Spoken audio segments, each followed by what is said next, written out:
ত্রুটি খুঁজতে doctor Gary Miller শুরু করলেন কোরআন অধ্যায়। আর শুরুতেই তিনি ধাক্কা খেলেন। পৃথিবীর কোনো লেখক আত্মবিশ্বাস নিয়ে 100 ভাগ নিশ্চিত করে বলতে পারবেন না যে তার বইয়ে কোনো ভুল নেই। অথচ কোরআন এমন এক গ্রন্থ যাতে শুরুতেই দাবি করা হচ্ছে এই গ্রন্থে কোনো সন্দেহ নেই। কোরআনে আল্লাহ বলেন, এই সেই কিতাব যাতে কোনো সন্দেহ নেই, মুত্তাকিদের জন্য এটা পথ নির্দেশক। ডক্টর মিলার এর আগে কখনো কোনো লেখককে এতটা আত্মবিশ্বাসের সাথে বলতে শোনেননি যে তার বইয়ে কোনো ভুল নেই। তার বিস্ময় সীমাহীন না। শুধু তাই না, তিনি দেখলেন কোরআনের ভুল খুঁজতে আসা ব্যক্তিদের বারবার কোরআন নিজেই চ্যালেঞ্জ ছুড়ে দিচ্ছে। তার মনে হচ্ছিল স্বয়ং কোরআনই যেন চ্যালেঞ্জ করছে তাকে। আল্লাহ কোরআনে বলেন, তারা কি কোরআন নিয়ে চিন্তা করে না? এটা যদি আল্লাহ ব্যতীত অন্য কারো পক্ষ থেকে হতো তবে তারা অবশ্যই এতে অনেক অসঙ্গতি দেখতে পেত। ডক্টর মিলার এবার নড়ে চড়ে বসলেন। তিনি আরো গভীরে গেলেন। দেখলেন সম্পূর্ণ কোরআনে মুহাম্মদ সাল্লাল্লাহু আলাইহি ওয়াসাল্লামের ব্যক্তিগত জীবন নিয়ে প্রায় কিছুই লেখা নেই। যদি কোরআন মুহাম্মদ সাল্লাল্লাহু আলাইহি ওয়াসাল্লামের লেখা হতো তবে তার বিভিন্ন ব্যক্তিগত বিষয় থাকতো। এছাড়াও আরো কিছু যুক্তি দেখে তিনি মানতে বাধ্য হলেন যে কোরআন মুহাম্মদ সাল্লাল্লাহু আলাইহি ওয়াসাল্লামের লেখা গ্রন্থ নয়। আরো একটা বিষয় তার নজর কাড়ল। আল্লাহ কোরআনে বলেন, বলুন, আমি তোমাদের একটা বিষয় উপদেশ দিচ্ছি যে তোমরা আল্লাহর উদ্দেশ্যে দুজন দুজন অথবা একজন একজন করে দাঁড়াও। এরপর তোমরা চিন্তা করে দেখো, তোমাদের সঙ্গে আদৌ উন্মাদ নয়, সে তো আসন্ন কঠিন শাস্তি সম্পর্কে তোমাদের সতর্কতা মাত্র। অর্থাৎ আল্লাহ এখানে সম্মিলিত আলোচনার কথা বলেছেন।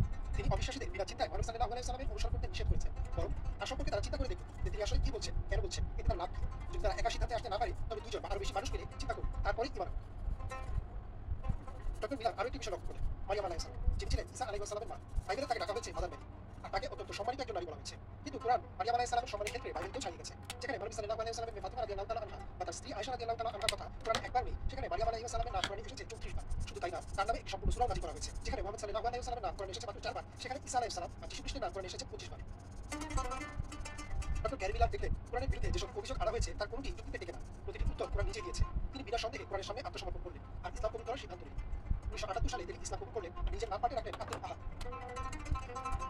যুগে যুগে এমনিভাবে যারাই কোরআনের ভুল ধরার জন্য কোরআন অধ্যয়ন করেছেন তারাই খুঁজে পেয়েছেন সত্যের পথ। তাই আল্লাহ বলেছেন, আর আমি আমার আয়াত বিশদভাবে বর্ণনা করেছি জ্ঞানীদের জন্য। ইমরান মাহমুদ, বাংলাদেশ।